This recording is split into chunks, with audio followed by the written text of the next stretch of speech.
प्रिय छात्रों नमस्कार। आज हम आगे बढ़ के 3.4 को शुरू करेंगे।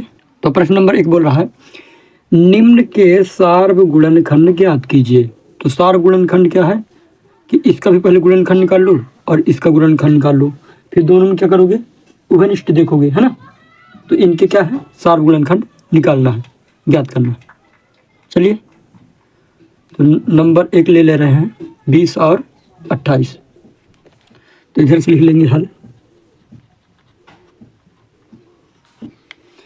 20 और 18 के सार्वगुणनखंड, सॉरी 28 है। 20 और 28 के गुणनखंड, पहले हम गुणनखंड देखेंगे, है ना। तो 20 का गुणनखंड तो किससे किससे आपका होगा, 1 है, फिर 2 भी है, 4 भी है, 5 है, 10 है और 20 है ना। और आपके 28 का क्या है,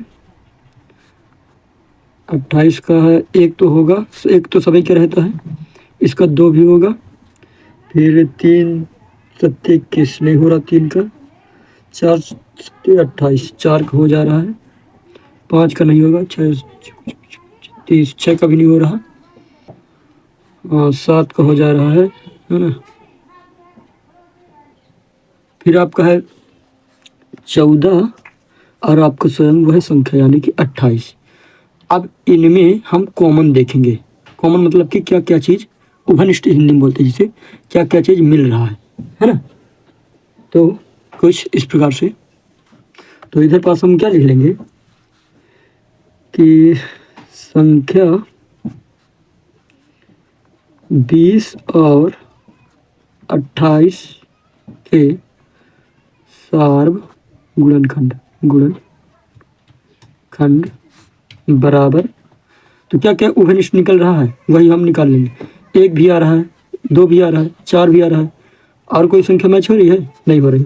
तो 1 है, 2 है और 4 है ना।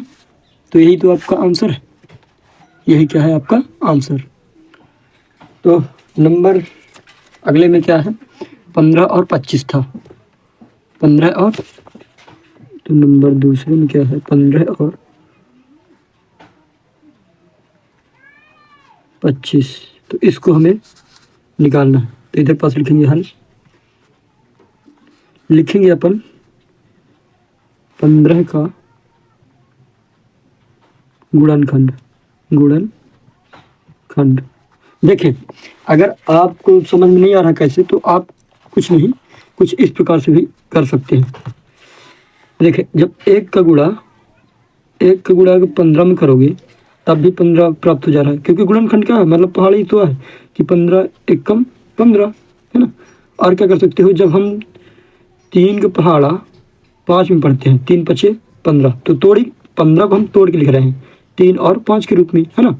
और 15 को किसके फॉर्म में तोड़ सकते हैं क्या, 15 को, तो आंसर है किसी भी, आप किसी भी नहीं तोड़ सकते। तो इसी को हम अगर इस तरह लिख दें कि 1 3 5 और 15, तो हमने डायरेक्ट इनको तो लिख रहे थे पहले, है ना। अगर आपको समझ में नहीं आ रहा तो पहले आप इस तरह तोड़ लो, है ना। पहाड़ा वगैरह बनते होंगे ना आपसे, नहीं बनते तो सीख लीजिए, है ना। तो कुछ इस प्रकार से लिख लेंगे, और फिर 25 को भी हम लिख लेंगे कि 25 का गुणनखंड,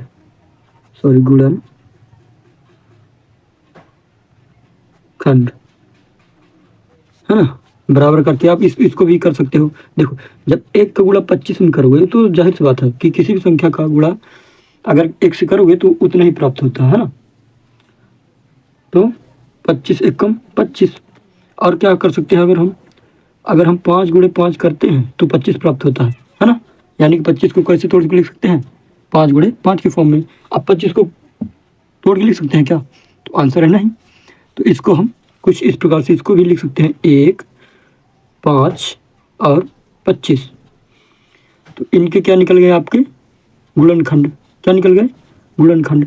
अब सार्वगुणनखंड निकालने के लिए क्या होता है, आपका दोनों में मैच करना पड़ता है कि कौन कौन सी संख्या मिल रही है। तो इसमें देखिए, 1 इधर पास भी है, 1 इधर पास भी है, या फिर नीचे वाले मिला लिया, है ना। इधर पास 3 है लेकिन इधर पास 3 नहीं है, इधर पास 5 है और इधर पास भी 5 है, तो क्या क्या निकल जाएंगे, 1 निकल जाएगा और 5 निकल जाएगा, है ना। तो लिख लेंगे इधर पास, अतः 15 और 25 के सार्वगुणनखंड, यानी कि कॉमन फैक्टर जो है आपका क्या क्या है, बराबर करके 1 है और 5 है ना। तो आपका ये निकल गया। हालांकि ये वाला आप अपने से करके देखिए, वीडियो को रोक करके अपने से करके देखिए, वरना मैं तो वैसे भी बताऊंगा। क्या क्या है कि आप अपने से करोगे ना थोड़ा अच्छा रहता है।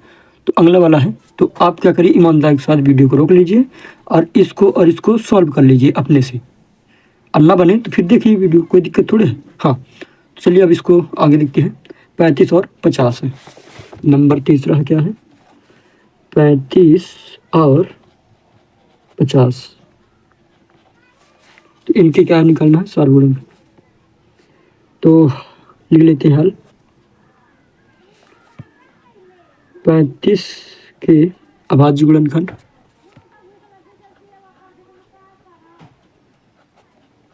या फिर गुणनखंड भी लिख देते तो कोई दिक्कत। गुणनखंड बराबर 1, 5, 7, 35। देखिए अगर आपको इस तरह समझ में नहीं आ रहा तो आप उसी तरह वाला फार्मूला अपना सकते हैं, उस तरह में थोड़ा सरल भी रहेगा ना। तो चलिए कोई दिक्कत नहीं है, ये अगले वाले में कर रहा हूँ। जैसे 50 वाला है तो 50 का गुणनखंड, या फिर 50 के गुणनखंड, क्योंकि गुणनखंड बहुत ज़्यादा है ना, तो के लगा देंगे, है ना। तो आप के लगाते रहिए, गुणनखंड बराबर। तो हम इस तरह करेंगे तो थोड़ा सही रहेगा, ताकि हमसे आसानी से हो जाए। हाँ, तो 1 गुणे 50 कर लेते हैं। और हम 50 कैसे प्राप्त कर सकते हैं कि 2 का गुणा जब हम 25 में करते हैं या फिर 25 गुणा 2 में करते हैं तो आपको 50 प्राप्त हो जाता है ना। और कैसे होता है, अगर हम 5 गुणा 10 में करते हैं तो प्राप्त हो जाता है ना। तो 5 गुणे 10 ये कॉमा, और 25 और 50 को कैसे प्राप्त कर सकते हैं पता है, अब नहीं कर सकते कि नहीं कर सकते बताइए।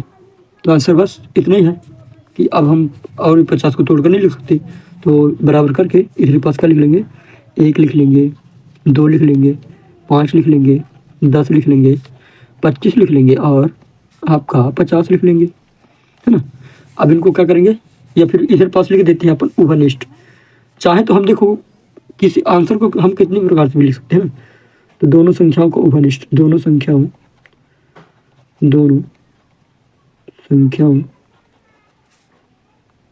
के उभयनिष्ठ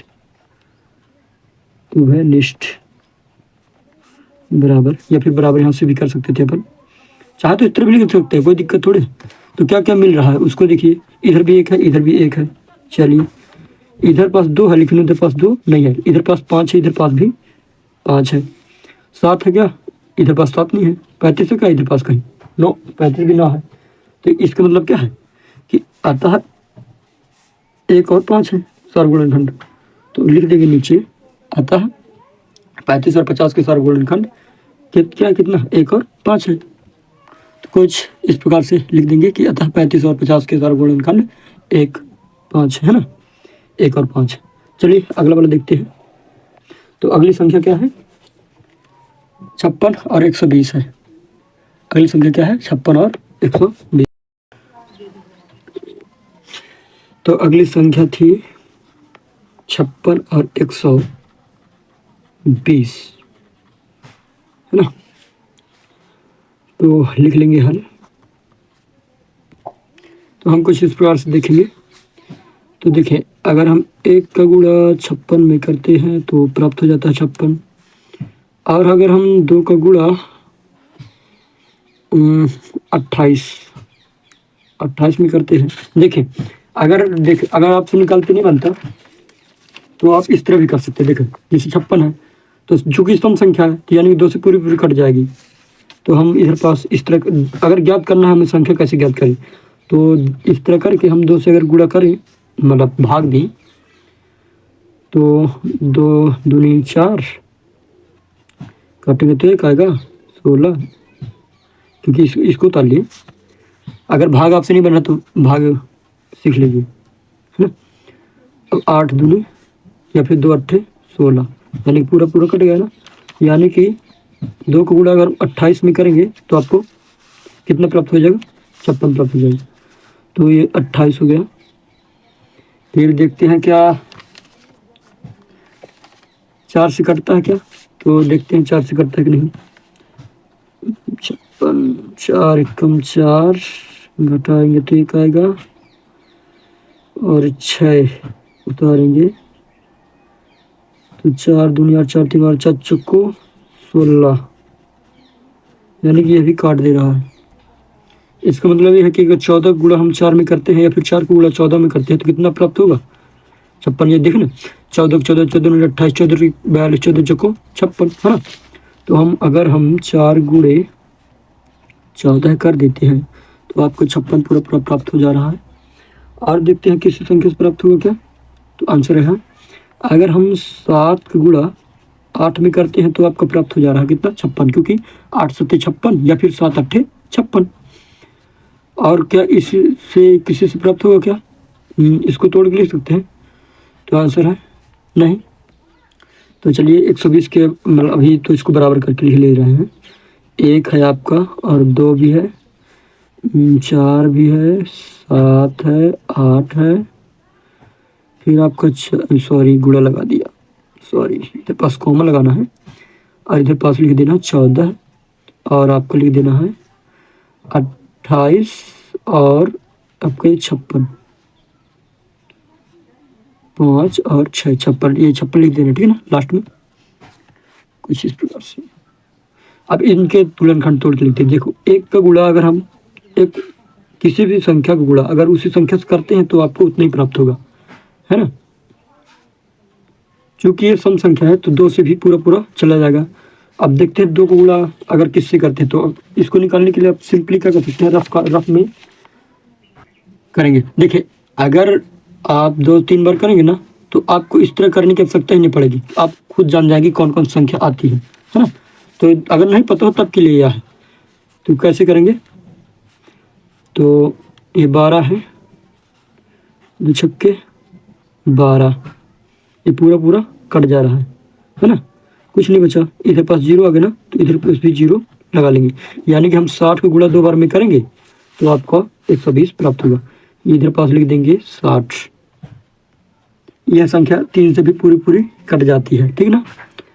तो 3 से भी पूरी पूरी कट जाती है। अगर मेरे को पता है 3 से पूरी पूरी कट जा रही है, तो अगर आपको देखना है कौन संख्या कैसे काटेगी 3 से, तो जो कि 12 देखिए ना, 12 है ना, तो 3 चौको 12, ये 12 पूरा पूरा काट दिया ना। अब बचेगा 0, तो इधर भी 0 लगा देते हैं, क्योंकि 3 का गुणा 0 में करते हैं तो 0 ही आता है ना, घटाएंगे तो 0। समझ रहे हो क्या बोल रहा हूँ, यानी कि 40 का गुणा अगर हम 3 में करते हैं तो 120 प्राप्त होगा। इधर ही देख लीजिए, अगर हम 30 का गुणा 4 में करते हैं तब भी आपको 120 प्राप्त होगा, है ना। देखिए जैसे 4 शून्य शून्य और 4 3 12, है ना। या फिर इसी प्रकार से जैसे अगर 40 गुणा हम 3 में करते तब भी आपको कितना प्राप्त होता? 120 प्राप्त होता। देखिए 3 शून्य शून्य और 3 चौको 12, तो देखिए तो क्या क्या आ रहा है, 3 गुणे 40 लिख लेंगे और 4 गुणे 30 लिख लेंगे। तो इधर पास 3 गुणे 40 लिख लेंगे और 4 गुणे 30 लिख लेंगे। अभी देखें ना करके, और देखते कौन संख्या से कट जा रहा है पूरा पूरा। क्या 8 से पूरा पूरा कट जा रहा है? 8 दूनी 16, हाँ 8 से देखते, ठीक ना। ये है 120, काटेंगे कुछ इस प्रकार से देखेंगे।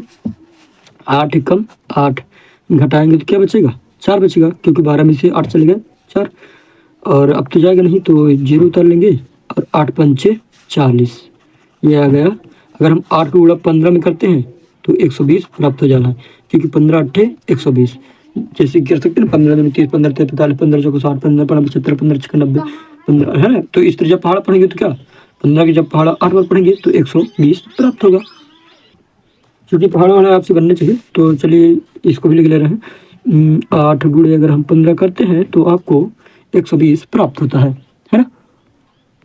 और देखते हैं, देखिए 10 से क्या करेंगे तो अपने आप ही आ जाता है, क्योंकि जब हम 12 पढ़ पढ़ते 10 बार 12 दहा 120 आता है ना। यानी कि हम 12 यानी कि 10 का गुणा 12 बार करते हैं तो 120 प्राप्त होता है। या फिर आप इस तरह कर सकते हैं 12 दहा 120, है ना। तो और क्या इसको तोड़ के लिख सकते हैं, इस 120 को और किसी संख्या से तोड़ के लिख सकते हैं क्या। तो आंसर देखें, अगर आपने पिछली वीडियो देखी होगी तो आपको समझ में आएगा, या फिर आप इधर पास ध्यान से देखिए तब समझ में आएगा। और यदि समझ में नहीं आ रहा है तो आप मेरे को बताइए कि आप थोड़ा स्पीड बोलते भी हैं और थोड़ा समझ में नहीं आ रहा, तो फिर मैं उस हिसाब से धीरे भी बोलूँगा और एकदम समझा समझा के। ऐसा लग रहा है कि शायद समझ में नहीं आ रहा होगा, मेरे को ऐसा लग रहा है शायद। और आ रहा हो तब भी बताइए, और ना आ रहा हो तब भी बताइएगा। मैं कमेंट चालू कर दूंगा, कि मतलब कि परमिशन दे दूंगा कि आप कमेंट कर सकते हैं, ठीक। तो कुछ इस प्रकार से हम तोड़ के लिख लेंगे। तो इसको बराबर करके 1 लिख लेंगे, और 2 भी लिख लेंगे, 3 भी लिख लेंगे, 4 भी लिख लेंगे, 5 लिख लेंगे। क्या 5 से भी तो कट जा रहा है, लेकिन 5 से भी, क्योंकि इधर पास 0 है ना, विभाजक नियम अपन पढ़े थे ना, कि और लास्ट में 0 तो 5 से भी कट जाता है। 1 सेकंड इधर पास लिख ले रहे हैं। 5 गुणे, अब देखते हैं कौन सी संख्या। तो मैंने इधर पास करके अभी देखा है, तो आपका है 24। अगर 24 गुणा हम 5 में कर देते हैं तो आपको आ जाएगा। तो इधर पास 24 भी लिख दे रहे हैं, चलो ठीक है। हाँ, इधर पास 5 भी लिख ले रहे हैं, और 6 आएगा क्या। 6 भी आना चाहिए, क्योंकि इधर पास 12 है, तो 6 को भी हम देखे ले रहे हैं किस संख्या से आ रहा, सॉरी किस संख्या से आ रहा है। 120 था, तो 6 दूनी 12 कट जा रहा है, यानी कि 20 का गुणा अगर हम 6 में करते हैं तो आपका 120 प्राप्त होगा। कहाँ गया, 6 गुणे 20, है ना। तो 5 भी आ गया, इधर पास 6 भी आ गया। 7 से तो कटेगा नहीं, 8 से हमने देखा तो कट गया था, 9 से नहीं कट रहा, 9 दूनी 18 नहीं कट रहा, 9 10 से हमने देखा था, हाँ बिल्कुल। 12 से भी हो गया था, 13 से नहीं हुआ था ना, 14 से हो गया था क्या, आंसर नहीं। और किससे हुआ था आपका, 15 से हुआ था, ये 15, फिर क्या हुआ था 15, 30 से हुआ था ना, 30, फिर आपका 40 भी था, और 60 तो रहबे करेगा, और 120 रहेगा। हाँ, तो इस प्रकार से आ गए हैं। अब इनके हम उभयनिष्ठ देख ले रहे हैं। उभयनिष्ठ का मतलब क्या है, दोनों में क्या क्या चीज़ मिल रहा है। हालांकि इधर पास गुच पुछ हो गया है, मतलब समझ में नहीं आ रहा किनको इसका है। तो यहाँ तक इसका है, फिर यहाँ से इसका है ना। अब बाकी दो लाइन छूटी ही है, तो इधर पास लिख लेंगे 56 और 120 के उभयनिष्ठ, उभयनिष्ठ। तो क्या क्या उभयनिष्ठ है, तो देख मिलाना पड़ेगा ना आपको कि क्या क्या उभयनिष्ठ है। तो इधर पास भी 1 है, इधर पास भी 1 है, 2 भी इधर पास है, 2 भी इधर पास है, इधर पास 3 है, लेकिन इधर पास 3 नहीं है, तो इसको नहीं लिखेंगे। इधर पास 4 है, हाँ 4 है, ठीक है। 5 है, नहीं है इधर पास। 6 नहीं है, 7 नहीं है, 8 लेकिन है, 8 है, तो इधर पास हम 8 लिख लेंगे।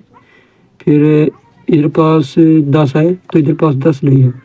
इधर पास 14 है, तो इधर पास लेकिन 14 नहीं है। इधर पास 12 है, इधर 12 नहीं है। 15 नहीं है, 30 भी नहीं है, 40 ये नहीं है, ये सब नहीं है। तो इसके घनिष्ठ क्या क्या निकला है, 1 2 4 और 8। तो आता क्या हो जाएगा कि 56 और 120 के भाज्य गुण सार गुणनखंड कितना होगा, 1 2 4 8। ये आई थिंक ये बहुत बड़ा वीडियो हो गया होगा, लेकिन समझ में आना चाहिए। तो कुछ इस प्रकार से हम लिख देंगे कि इन संख्याओं के सार गुणनखंड क्या क्या है, 1 2 4 और 8। चलिए अगला प्रश्न देखते हैं। तो आपने यहाँ से लिख लेना है। तो निरंतर पढ़ाई आपने जारी रखना है। तो लाइन से आपको इधर पास से लिख लेना है कुछ इस प्रकार से। हम वीडियो को रोक लेंगे और सभी चीज़ों को क्या कर लेंगे, नोट कर लेंगे, है ना। तो आपकी नोट्स प्रॉपर बने रहने चाहिए। नोट्स अगर बने रहते हैं तो इससे ये होता है कि आप अगली बार वीडियो देखने के बजाय अपने ये गलत है, अपने नोट्स को जब देखेंगे तो उसी से रिवीजन अपना कर लेंगे। वरना बताइए, और यदि आपको दिक्कत हो जा रही है तो आप क्या कर लेंगे, वीडियो को देख सकते हैं। देखें, यदि इस वीडियो से मतलब मेरे द्वारा बनाया गया वीडियो से आपको समझ में नहीं आ रहा है तो आप क्या कर सकते हैं, किसी अन्य टीचर की वीडियो को देख सकते हैं।